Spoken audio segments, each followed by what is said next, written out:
बोले त्रिकालवती नव देवताओं की, बोले श्री चिंतामणि पार्श्वनाथ भगवान की, आचार्य भगवंत गुरुवर श्री विद्यासागर जी महाराज की, परम पूज्य आचार्य श्री शमयसागर जी महाराज की, परम पूज्य मुनिवर श्री निर्दोष सागर जी महाराज की।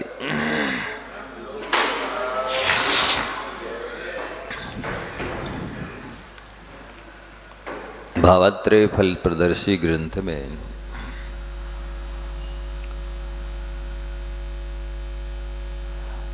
प्रसंग चल रहा है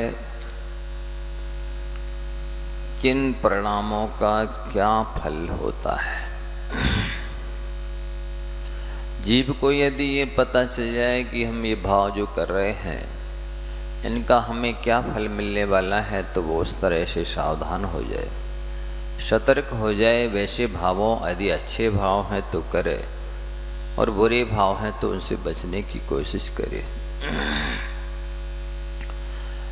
प्रायः तो लोगों को मालूम ही नहीं रहता है कि हम कौन से भाव कर रहे हैं और इनका क्या फल होगा और कौन भोगेगा इनका फल। आप कह रहे हैं कि व्यक्ति धन घर आदि के जल जाने का कारण क्या होता है। कई बार लोगों का धन नष्ट हो जाता है, जल जाता है, घर जल जाता है। उसकी वजह क्या है?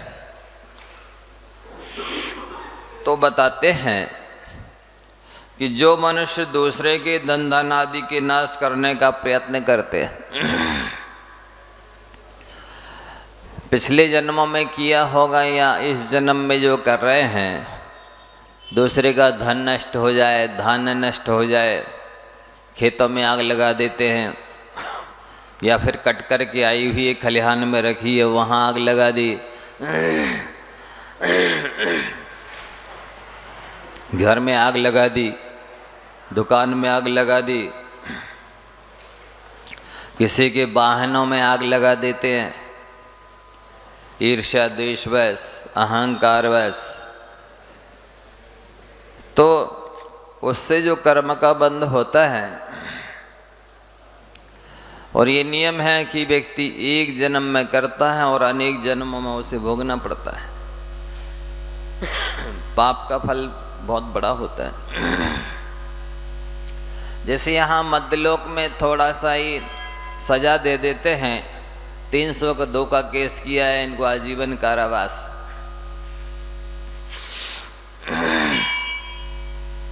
ये इतनी मात्र सजा नहीं है उस 302 के केस की, इतने से वो कर्म कटने वाला नहीं है। भले पूरे जीवन जेल में निकाले, वहां पे यदि भी उसे कष्ट भोगना पड़ेगा, लेकिन इसके बाद भी इतने से उसका पाप नहीं कटेगा। उसने बड़ा अपराध किया है, मनुष्य की हत्या की है, इसलिए उसके 10-25 साल जेल में रहे, इतने से कर्म कट जाए संभव नहीं है। उसको तो सागरों पर्यंत नरकों में रहना पड़ेगा और बचनातीत कष्ट भोगने पड़ेंगे। इसके बाद भी वो 302 का जो केस है उससे बंदा जो पाप है वो कटने वाला नहीं। संख्यात असंख्यात जन्मों में वो पशु गति को प्राप्त होगा, वहाँ असमय में मौत के घाट उतारा जाएगा। क्योंकि वस्तुतः उस मनुष्य के मारने का जो फल है, वो मनुष्य के मारने का फल नहीं, उस संबंधी जो भाव है, वे भाव इतने खतरनाक है, उस जीव को अनंत जन्म मरण करने के लिए बाध्य करेंगे। क्योंकि मूलतः तो कसाय का फल मिलता है इस जीव को। जो अपने जीवन में क्रोध करता है, मान करता है, मायाचारी करता है, लोभ करता है, उन भावों का फल बहुत बुरा होता है। क्रिया का फल तो ना के बराबर है। वस्तुतः ये जीव कसायों का संरक्षण करता है, पोषता है, पालता है। कसायों की पुष्टि करता है, उसका फल बहुत बुरा होता है। वो धार्मिक कार्य करता है तो कसाय के वशीभूत करता है, और धार्मिक कार्य से दूर होता है तो भी कसाय के वशीभूत होता है। ऐसा देखने में, सुनने में, अनुभव में भी आता है। बहुत बुरा होता है कषायों का फल। कषाय आत्मा से कर्मों को कसती है, और कषाय आत्मा को अनंत काल तक दुर्गति में रुलाती है, रोक के रखती है। इस मनुष्य पर्याय में जीव जितनी कषाय करता है, उतनी कषाय तो पशु गति में भी नहीं करता, उसने कषाय तो नरक गति में भी नहीं करता। नरक नार की मरकर दोबारा नार की नहीं होता। नार की मर करके या तो पशु बनेगा या मनुष्य बनेगा। सिंह भी इतनी कषाय नहीं करता है। सिंह ज्यादा से ज्यादा मर करके जाएगा तो 5वीं पृथ्वी तक जाएगा, वो 6वीं और 7वीं पृथ्वी में नहीं जाता। 7वीं पृथ्वी में मनुष्य जाता है। सबसे ज्यादा पाप मनुष्य करता है, सबसे ज्यादा कसाय मनुष्य करता है। जितने भी सोच होते हैं उसके वो कसाय की पुष्टि के निमित्तक होते हैं। जितने भी वचन निकलते हैं वो कसाय पुष्टि के निमित्तक निकलते हैं। जितनी भी क्रियाएं करता है वो कसाय के पोषण के लिए करता है। कसाय ही इंद्रिय विषयों में प्रेरित करती है। कसाय ही पाप करने के लिए प्रेरित करती है। कसाय ही आरंभ करने के लिए प्रेरित करती है। कसाय बहुत बुरी चीज है।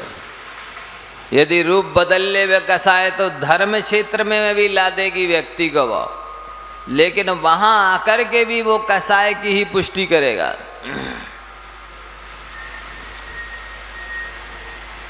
और कई बार तो जितना पाप व्यक्ति विषय के निमित्त नहीं करता है, उतना पाप धर्म क्षेत्र के निमित्त करता है। धर्म क्षेत्र में आकर के ज्यादा पाप करता है।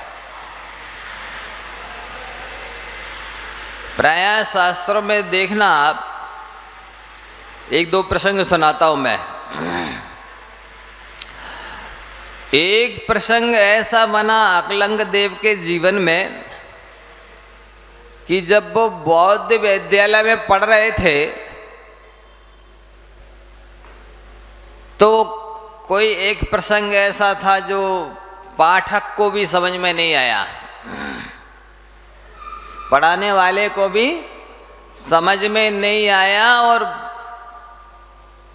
बंद करके पुस्तक बाहर चले गए कक्षा के। इतने में जो अकलंक निकलंक बौद्ध वेश धारण करके पढ़ रहे थे, उनने सुधार दिया उस प्रसंग को। वो जैन प्रसंग था, सप्तभंगी का। और जब दोबारा पुनः पढ़ाने की कोशिश करने लगे वो, तो देखा रही तो प्रसंग सुधरा हुआ है, किसी ने सुधारा है। इसका मतलब यहाँ कोई जैन विद्यार्थी है। मैं बहुत मार्मिक प्रसंग सुना रहा हूँ, अब ध्यान से सुनना। कहाँ घटा रहा हूँ मैं इस प्रसंग को, वो कहानी तो पहले सुना चुका हूँ, ये प्रसंग दूसरा सुना रहा हूँ मैं। तो अब बौद्ध शिक्षक को परीक्षा करनी थी कि इनमें जैन विद्यार्थी कौन है, और परीक्षा करने के लिए उसने आधी रात में बर्तन पटक दिए। उनकी आवाज़ से बच्चे घबरा कर उठे और वो बौद्ध विद्यार्थी तो बुद्धम शरणम गच्छामि बोलने लगे।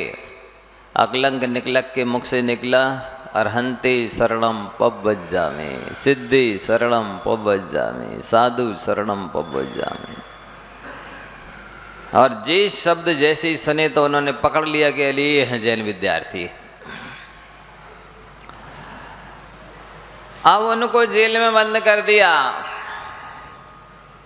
वो इतने बुद्धिमान थे कि युक्ति से जेल से भी निकलने में सफल हो गए। तब उनका पीछा किया गया पकड़ने के लिए, जान से मारने के लिए नहीं, उसके पहले एक और परीक्षा की उन्होंने। मूर्ति रखी और मूर्ति को सभी बच्चों से कहा इसको पैर से लांघो। देखो ईर्ष्या द्वेष ऐसे होते हैं, दूसरे के भगवान की प्रतिमा को पैर से लंघवा रहे हैं, क्योंकि ये हमारे धर्म की, हमारे भगवान की नहीं है। और सच्चे भगवान के साथ ऐसा व्यवहार किया जा रहा, दूसरे रागी द्वेषी कोई होते तो बात अलग थी। और सारे बौद्ध विद्यार्थी पैर से लांघ गए और अकलंक ने क्या युक्ति निकाली, अपने दुपट्टे में से एक धागा निकाला और उस पर डाल दिया और सराग मान करके पैरों से लांघ गए। अब ये जो एकांतवादी लोग, निश्चयवासी लोग जो युक्ति देते, तर्क देते हैं कि अरे प्रतिमा के ऊपर मान लो चंदन लगा दिया, किसी ने फूल चढ़ा दिए तो वो तो सराग हो गई, अपूज्य हो गई, क्योंकि अकलंक देव ने एक धागा डाल के अपूज्य मान लिया था।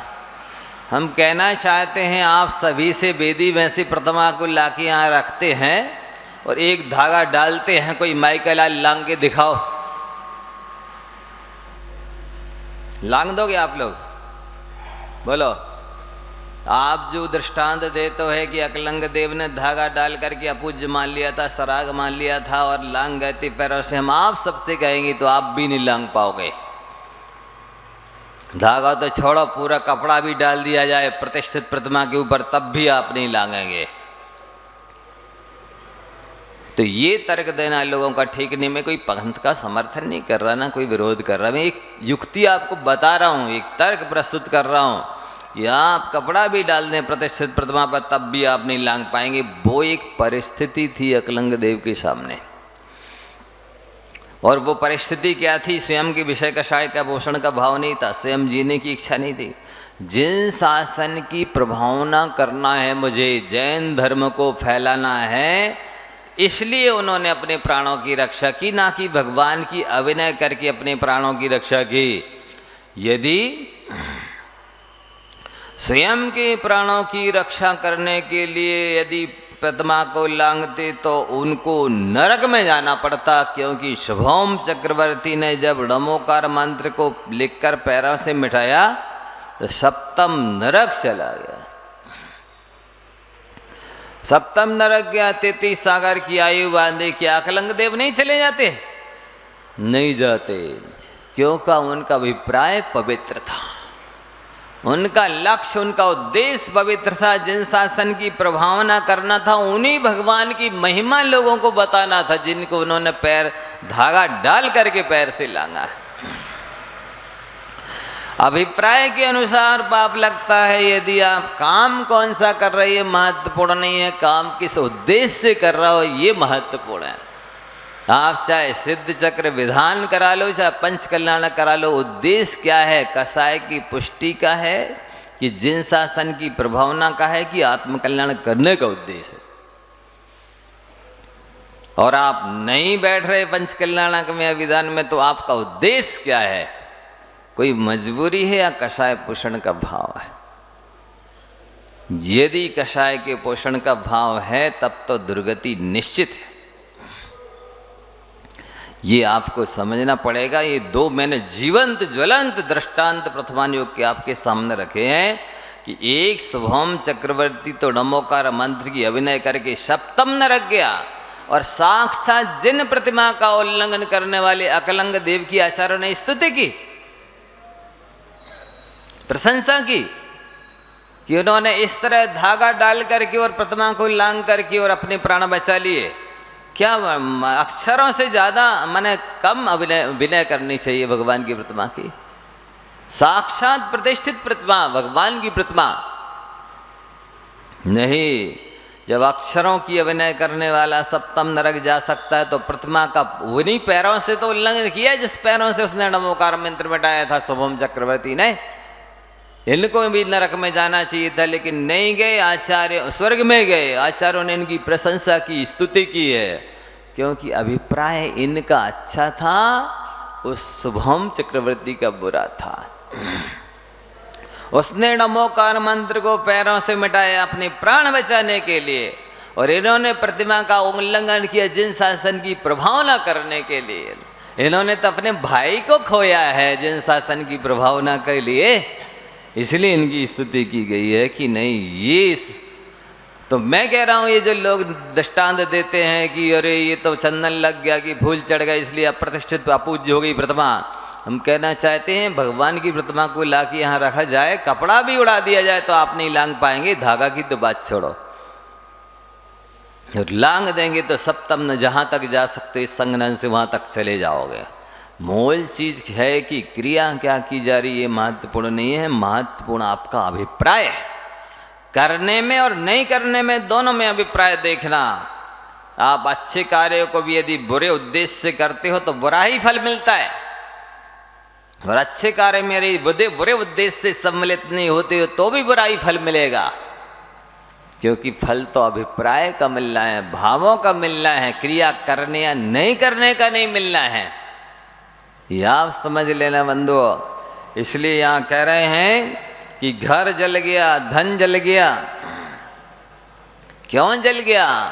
क्योंकि पिछले जन्मों में आपने किसी के खेत में खलिहान में आग लगाई होगी, किसी के घर में आग लगाई होगी, किसी कचड़े को इकट्ठा करके उसमें आग लगाई होगी।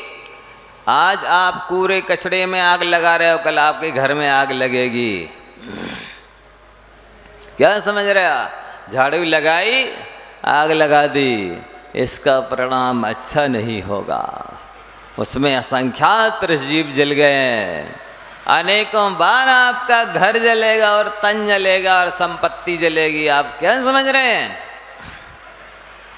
आप इंसान हैं, मनुष्य हैं, आपको दयालु होना चाहिए, आपके अंदर करुणा होनी चाहिए, कृपा होनी चाहिए। आज आप समर्थ हैं तो सीग वाली बुहारू से जीव जंतुओं को झाड़ कर आग लगा रहे हो। ये विवेक नहीं है, ये दया नहीं है, ये करुणा नहीं है, ये अहिंसा नहीं है। अनेकों बार आपको ऐसी सीखों की बुहारू से झाला जाएगा और आग लगाई जाएगी, और संख्यात असंख्यात बार ऐसे जलोगे। इसके बाद जब कभी मनुष्य बनोगे तो आपके घर में आग लगाई जाएगी, आपके तन में आग लगाई जाएगी, आपकी खेती में खलिहान में आग लगाई जाएगी। इसका परिणाम क्या समझते हो? अहिंसा को परमो धर्म का है, दया को परम धर्म का है, करुणा को परम धर्म का है। इसीलिए कहा है कि जीवों की रक्षा ही आत्मा की सुरक्षा है। जितनी ज़्यादा अपने जीवन में जीवों की रक्षा करोगे, एक इंद्रिय से लेकर के पंचेंद्रिय तक के सभी जीवों की रक्षा करनी है, दया करनी है, ये आपका कर्तव्य है, ये आपका फर्ज है। ये ज्वलंत दो दृष्टांत मैंने आप दिए हैं, दृष्टांत ध्यान रखना।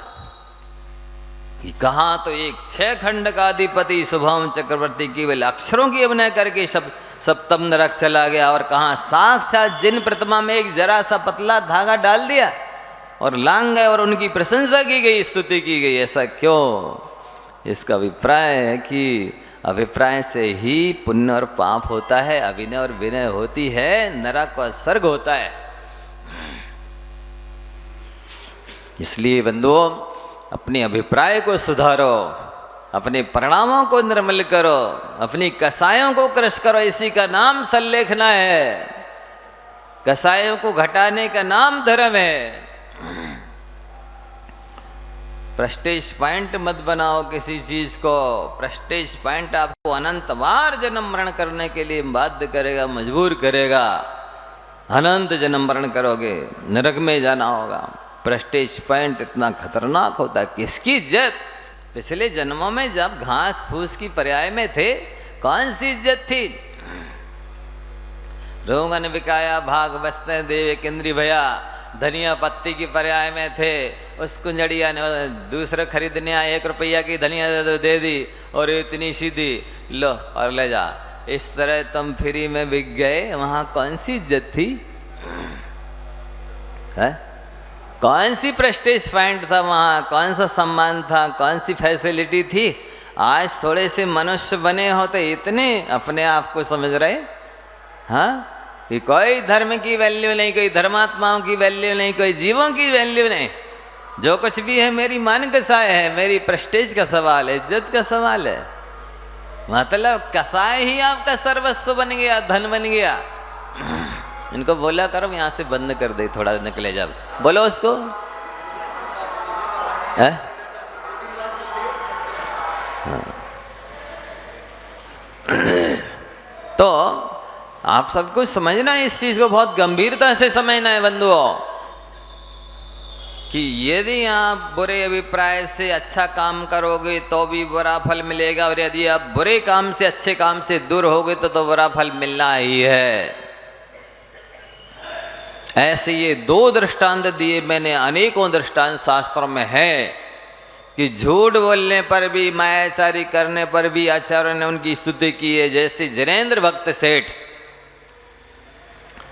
भक्त सेठ ने झूठ बोला था कि ये जो चोर वो लाया था ना उपकरण चुरा के, मैंने ही बुलवाए हैं, जबकि उन्होंने नहीं बुलवाए थे। वो तो धर्म और धर्मात्मा की रक्षा करने के लिए झूठ बोला था, मायाचारी की थी, फिर भी आचार्यों ने स्तुति की। तो जरा सी मायाचारी करने पर नरक में चला जाता है, इतनी बड़ी मायाचारी करने पर भी उनकी भगवान स्तुति कर रहे हैं, वो स्वर्ग में गए। तो मूल चीज है, आप हिंसा कर रहे हैं कि झूठ बोल रहे हैं कि चोरी कर रहे हैं, क्या कर रहे हैं, ये काम महत्वपूर्ण नहीं है, आप किस उद्देश्य से कर रहे हैं ये महत्वपूर्ण है। आप क्रोध कर रहे हैं कि मान कर रहे हैं कि माया कर रहे हैं कि लोभ कर रहे हैं, ये महत्वपूर्ण नहीं है, किस उद्देश्य से कर रहे हैं ये महत्वपूर्ण है। अभिप्राय क्या है, आपका लक्ष्य क्या है, ये बहुत महत्वपूर्ण है। परिणामों को समझना बहुत जरूरी है, अन्यथा प्राणी समझ रहा हम ये इतने दान दे चुके हैं, इतना हम व्रत नियम कर चुके हैं, हमको तो अब स्वर्ग पक्का है, पर किस अभिप्राय से किया है ये तो ध्यान ही नहीं है। बोली तो ली है पर सम्मान पाने के लिए, माला पहनवाने के लिए, फोटो छपवाने के लिए, नाम खुदवाने के लिए लिया है, क्या मिलने जलने वाला है पुण्य। ये सामाजिक व्यवस्था है कि लोग करें बात अलग है, लेकिन आपने यदि उस अभिप्राय से किया है तो आपको कोई फल नहीं मिलेगा। तो इस जन्म में आप मनुष्य हैं, सक्षम हैं, समर्थ हैं, आप खूब झाड़ू लगाइए, कचड़े में आग लगाइए, अनंत बार आपका घर जलेगा। अगले जन्मों में अनंत बार आपका तन जलेगा। ये अधर्म है, ये पाप है, विवेक से काम कीजिए। ईर्ष्या द्वेष बस किसी के घर में आग न लगाइए, किसी के वाहनों को मत जलाइए। कई लोग कई बार पंचर कर देते, गाड़ी खड़ी होती है, अरे आज आपने एक बार पंचर करी है, आपकी बीच रास्ते में गाड़ी पंचर होगी, घनघोर जंगल में गाड़ी पंचर होगी। क्या समझ रहे हो, आज उसकी खड़ी गाड़ी में आपको आपने पंचर किया है, कोई भी कांटा छेद कर गया, कील छेद करके। अगले जन्मों में अनंत बार आपकी गाड़ी पंचर होगी, जब बीच रास्ते में अधर में लटक जाओगे, ना यहाँ के रहोगे ना वहाँ के रहोगे, तब अकल ठिकाने आएगी कि दूसरे का बुरा करने का क्या परिणाम होता है। निश्चित बात है, जरा सा किसी का अहित करोगे, अनंत बार अहित भोगने के लिए तैयार रहना। थोड़ा भी बुरा करोगे, अनंत बार बुरा भोगने के लिए तैयार रहना। करना तो दूर की बात है, सोचना भी अपराध है दूसरे के बारे में बुरा, कहना भी बोलना भी अपराध है दूसरे के बारे में बुरा। आगे लिखते हैं, वह दूसरे के धन घर आदि के जलाने का प्रयत्न मात्र किया है, भले ही नहीं जला पाए तो आप तो अनंत बार आपका घर जलेगा। प्रयत्न किया है, जला नहीं पाए, कोशिश की है, भाव रखा है केवल कि हम इनका घर जलाएंगे, खेती जला देंगे, इनकी गाड़ी जला देंगे, इनका बुरा कर देंगे, इनको नीचा दिखाएंगे। भले दिखा पाओ चाहे नहीं, आपको तो अनंत बार नीचा देखना ही पड़ेगा, आपको अनंत बार हानि उठानी पड़ेगी। इस मध्य लोक में वाकई में सजा देने का प्रावधान पूरा है ही नहीं पाप का। ज्यादा से ज्यादा आजीवन कारावास कर दोगे, इतने से वो कर्म नहीं कटता है। इन कर्मों का फल भोगने के लिए तो सच्ची जेल नरक की ही है। सागरों सागरों पर्यंत जब वचनातीत कष्ट भोगता है, इसके बाद भी प्रथमानुयोग पढ़िए कि उस जीव ने पाप किया और वो नरक में गया, वहाँ के वचनातीत कष्ट भोगे, इसके बाद असंख्यात त्रैस और स्थावर की योनियों को धारण कर कर के कष्ट भोगा उसने। फिर मनुष्य बना तो मरते ही माँ मर गई, बाप मर गया, दीनहीन बन गया, भिखारी बन के जीवन याचन कर रहा। ऐसा होता है कर्मों का फल। ना नरक में भोगने से कटा, न संख्यात असंख्यात त्रैस स्थावर की योनियों में कष्ट भोगने से वो पाप कटा। मनुष्य बनने के बाद भी भीख मांगना पड़ रही है उसे, दिनहीन अनाथ बन रहा है, असमय में रोगी हो रहा, मर रहा है। इसलिए किसी से डरो या नहीं डरो, पाप से अलग अवश्य डरना, गलत काम से अवश्य डरना, खोटे भाव करने से अलग बनना। संकलेश प्रणामों का फल अच्छा नहीं होता। आगे लिख रहे हैं, अथवा जिन्होंने दूसरों का घर व धन जला दिया है, नाश कर दिया है, किसी भी रूप में जलाने ही मात्र, एक दृष्टांत ऊपर दिया जलाना, फिर नीचे कहते हैं नाश भी किया है किसी भी रूप में। कई लोग देखा दूसरे की चीज मिटा दी, खराब कर दी, काम में ना आ पाए, नुकसान पहुंचा देते किसी भी रूप में, चाहे वो गाड़ी का पंचर करना हो या आग लगाना हो या कहीं ना कहीं से किसी न किसी रूप में क्षति पहुंचाना। बहुत निकृष्ट कार्य है ये, बहुत बुरा पाप है, ये भयंकर पाप है, इसका फल अनंत काल भोगना पड़ता है। तो जो लोग दूसरे के धन धान्य आदि को नाश कर देते हैं, दूसरे घर धन को जलाने का प्रयत्न करते हैं, अथवा जिन्होंने दूसरों का घर व धन या प्रॉपर्टी किसी भी अमूल्य वस्तु को जला दिया, तोड़ दिया, फोड़ दिया, घुमा दिया, छुपा दिया, जिससे इसके काम ना आ पाए, ये परेशान हो जाए, ये कष्ट में पड़ जाए, ऐसी जिस तरह की चेष्टाएं जो लोग करते हैं वे अनंत काल दुखी होते हैं। इसी तरह की बाधाओं को सहने के लिए बाध्य होते हैं। आगे लिखते हैं कि व्यक्ति के स्त्री पुत्र आदि का वियोग किस कर्म के उदय से होता है। मतलब अप्रिय है वो चीज का वियोग नहीं होगा, जो चीज आपको प्रिय है उसी का वियोग होगा। किस कर्म के उदय से होगा देख लो। जिन जीवों ने पहले जन्म में अन्य जीवों के स्त्री पुत्र भाई आदि कुटुंबी लोगों के वियोग करने का प्रयत्न किया है। अब देखो जीवनधर स्वामी के चरित्र में आता है, उन्होंने थोड़ी देर के लिए मनोरंजन करने के लिए एक मयूर के बच्चे को अलग कर दिया था उसके माँ बाप से। अगले जन्म में जब जीवनधर बने तो उनका भी जन्म होते ही माँ बाप से वियोग हुआ। ये कथा पढ़ी जीवनधर स्वामी की छत्र चूड़ामणि में। श्रीपाल जी ने भी इसी किया था, पूर्व जन्म में मनोरंजन के लिए किसी हंस युगल के बच्चे को अलग कर दिया था। आगे चल करके उनका माता पिता से वियोग हुआ, राज का वियोग हुआ। ऐसे भयानक कष्ट सहने पड़ते हैं कि जिस समय दिनहीन अनाथ होता है उसी समय माता पिता का, सहयोगियों का, सबका, साथियों का संबंध बिछुड़ जाता है। इसलिए पशु पक्षी हों चाहे मनुष्य हों, एक इंद्रिय से लेकर पंचेंद्रिय तक के सभी प्राणियों की रक्षा करने का उपदेश है भगवान का।